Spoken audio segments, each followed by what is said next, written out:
एक बार फिर से आपका स्वागत है मेरे YouTube चैनल में। आज हम फिर से आपके लिए एक नया टॉपिक लेके आए हैं और दोस्तों आज के हमारे टॉपिक का नाम है स्टील रिसाइकलिंग।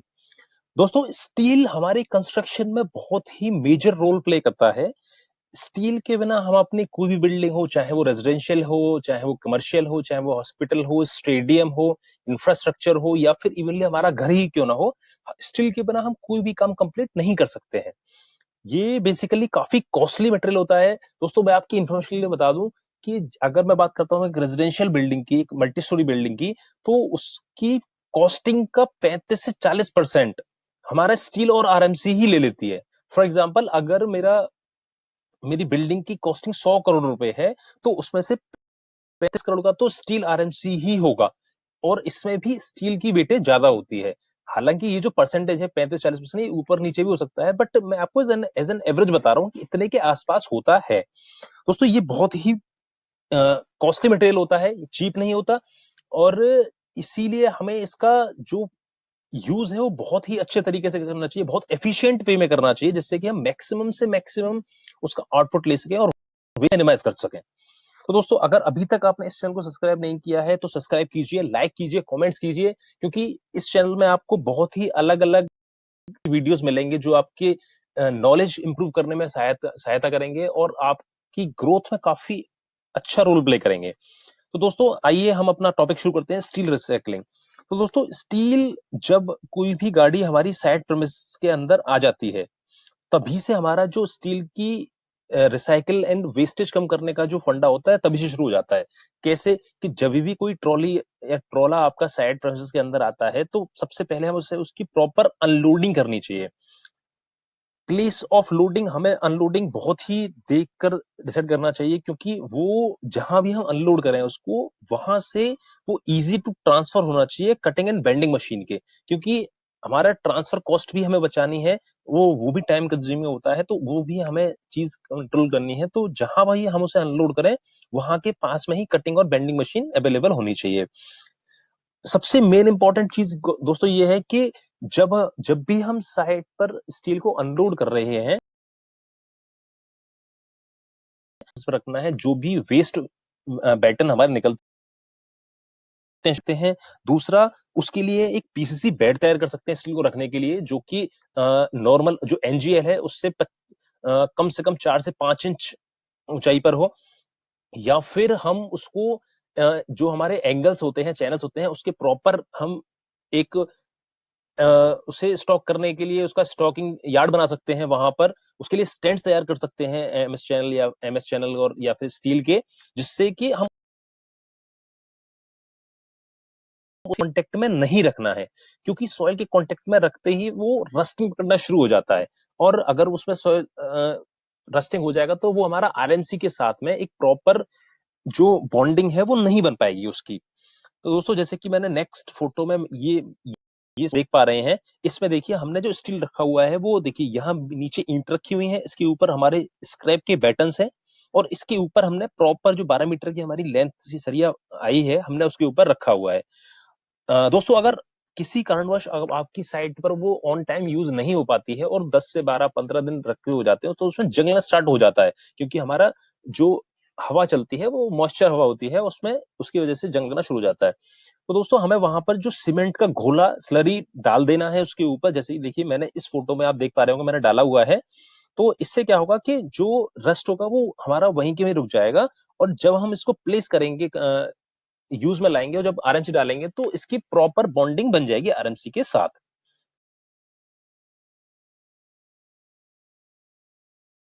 ये जो है मेरी कटिंग मशीन है, जो स्टील को काटने के लिए काम आती है। और ये मेरा, यहाँ पर मैंने मटेरियल, जो मेरा स्टॉक यार्ड था, मटेरियल स्टॉक यार्ड था, वहां से मैंने इसको अड्डे पर ट्रांसफर किया है। इसको हम अड्डा बोलते हैं। अड्डे पर ट्रांसफर करने के बाद ये जो आप देख रहे हैं ये मेरा स्टील का स्क्रैप है, क्योंकि स्टील की कटिंग यहीं हो रही है। जब कटिंग यहाँ हो रही है तो उसका स्क्रैप भी यही निकलेगा। ये स्क्रैप ज्यादा हो जाए तब हमें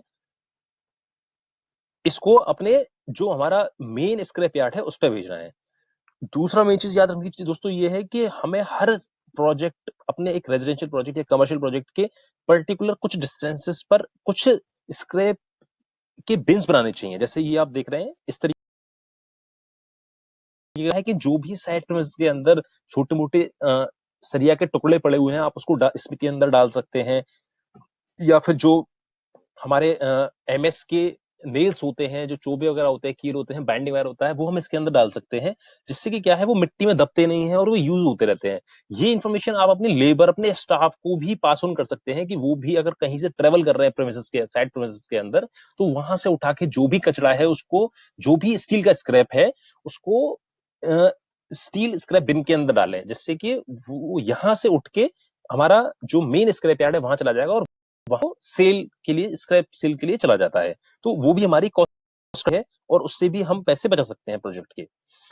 दोस्तों इसके बाद क्या है कि जब हमने हमारा जो कटिंग मशीन से जो भी स्क्रैप निकलता है, हम उसको उठा के ट्रैक्टर के थ्रू, जेसीबी के थ्रू, बॉबकैट के through, under supervision of particular कोई भी एक स्टाफ उसके सुपरविजन के अंडर में, जैसे कि हमने यहाँ आप देख पा रहे हैं कि ये स्टाफ जो हमने डिप्लॉय किया हुआ है, ये जो स्टाफ है डिप्लॉय किया हुआ है, ये लेबर से इस ट्रॉली के अंदर स्क्रैप, जो हमारा स्क्रैप निकला है उसको डाल रहा है। तो दोस्तों जब ये इसके अंदर डाल देगा तो ये ट्रॉली हमारी जो स्क्रैप यार्ड है प्रोजेक्ट का, उसके उस पर्टिकुलर लोकेशन पर जाएगा। तो दोस्तों जैसे कि आप देख पा रहे हैं, ये हमारे इस प्रोजेक्ट का एक स्क्रैप यार्ड है। ये पीछे बैचिंग प्लांट लगा हुआ है, बैचिंग प्लांट जिसमें आरएमसी बनती है, ये आपकी इन्फॉर्मेशन के लिए मैं बता रहा हूँ। तो दोस्तों ये हमारा स्क्रैप यार्ड है। यहाँ पर क्या है कि जितना भी स्क्रैप हमने पूरे प्रोजेक्ट का कलेक्ट कर रहे हैं, उसको हम एक जगह पर लेके आएंगे। जैसे कि मेरा यहाँ मेंशन भी किया है, steel scrap collected from towers. जितने भी मेरे टावर्स हैं, 5, 6, 10, उन सबसे जो स्क्रैप कलेक्ट होके आएगा वो मेरा स्क्रैप यार्ड पर आएगा। वहां भी हम एक सुपरवाइजर छोड़ते हैं जो कि लेबर के साथ में रह के अपना इसका मैनेजमेंट देखता है। उसके बाद दोस्तों हम क्या करते हैं, जो हम अभी हमने स्क्रैप यार्ड देखा, उसमें से हम प्रॉपरली जो भी, जैसे हमारी स्टील 10, 8, 12, 16, 20, 25 तक के डाया की होती है, जो प्रोजेक्ट में सबसे ज्यादा यूज होती है, तो उनके प्रॉपरली हमने एक पर्टिकुलर रीजन बना दिए। आप देख सकते हैं कि ये पर्टिकुलर एरिया 20 mm के लिए है, इससे पीछे वाला एरिया 16 mm। जो स्क्रैप मेरा निकला था उसमें से हमने जो भी मेरी यूजफुल सरिया थी उसको मैंने प्रॉपरली अलग कर दिया। अलग करने का उसको मैंने 20 mm वाले को 20 mm में स्टॉक कर दिया, 16 mm वाले को 16 mm में स्टॉक कर दिया, और ऐसे ही हमने ये प्रॉपरली स्टॉक कर दिया।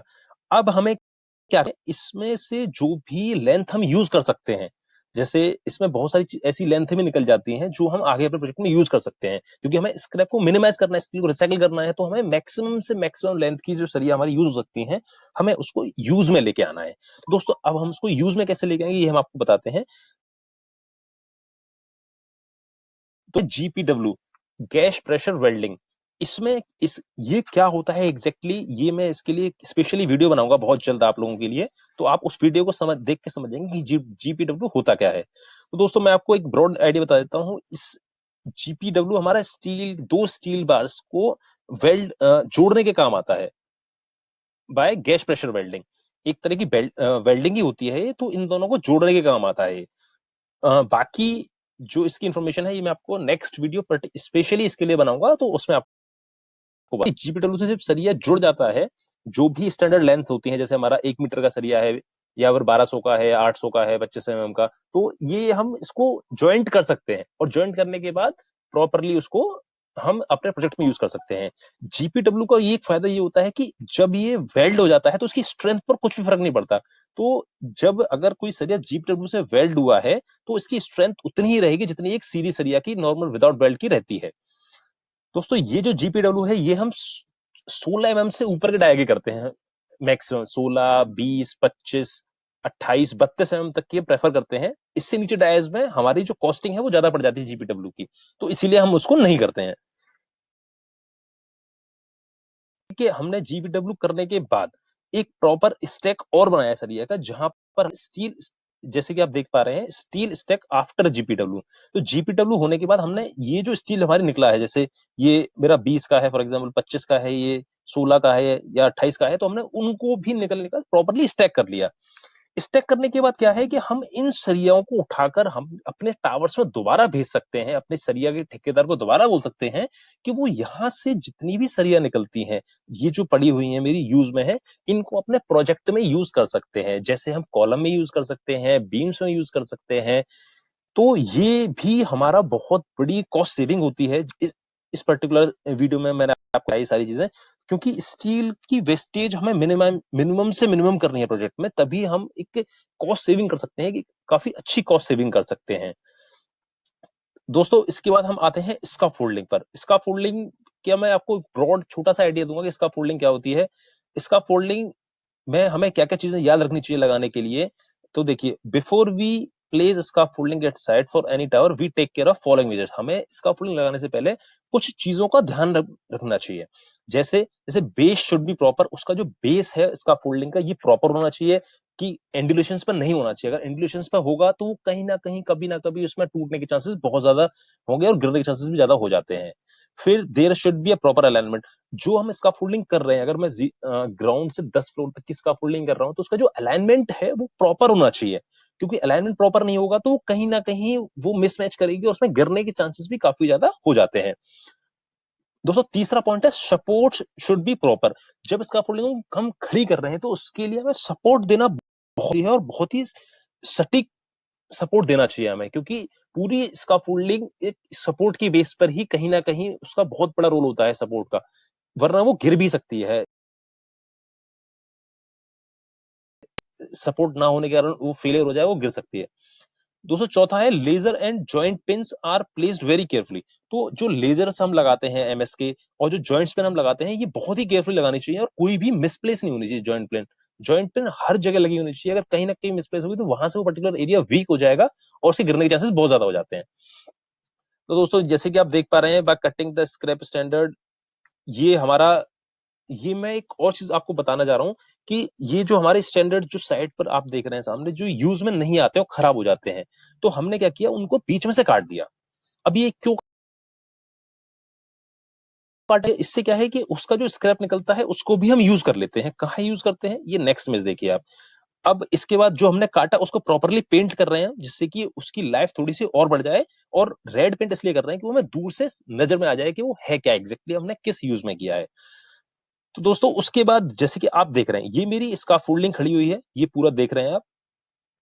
और जो अभी जो मैंने अभी काटा था, उसको रेड पेंट किया था, उसको देखिए, मैंने यहाँ पर ये दीवार में इसको मैंने वेल्ड कर दिया। इसके बाद मैंने इसको यहाँ क्लैंप से सपोर्ट दे दिया। दोस्तों इसे सपोर्ट देने का मेरा बेस्ट रीजन ये है कि अब इस यहाँ सपोर्ट मैंने दे दिया, तो इससे ये मेरी स्काफोल्डिंग बहुत स्ट्रांग हो गई। अब ये कभी नीचे नहीं गिरेगी, वर्स्ट के सिनेरियो में ही नीचे गिरेगी, वरना हम इस पे कितने दिन तक भी काम करते रहे हमारे स्टाफ खड़े होके, लेकिन ये नीचे नहीं गिरेगी। दूसरी चीज है, ये जो हम करते हैं कि हमने यहाँ पर अगर कोई ब्रिक वर्क, हमने ब्रिक वर्क को खड्डा खोदा और उसके अंदर हमने अपना लेजर निकाल दिया, तो दोस्तों ये नहीं करना है हमें। ये कंडीशंस अवॉइड करनी चाहिए प्रोजेक्ट के अंदर, क्योंकि ये कहीं ना कहीं सेफ्टी का खिलवाड़ हो जाता है। इसके बाद दोस्तों हम आपको बताते हैं कि हमारे मेन रूल्स हमने आज क्या क्या सीखे। आज हमने सीखा फोल्डिंग को कैसे लगाते हैं, और क्या क्या हमारी चीजें ध्यान में रखनी चाहिए स्काफोल्डिंग लगाने के लिए। दोस्तों मुझे उम्मीद है आज आपका आपका आज का मेरा वीडियो आपको काफी अच्छा लगा होगा, और इस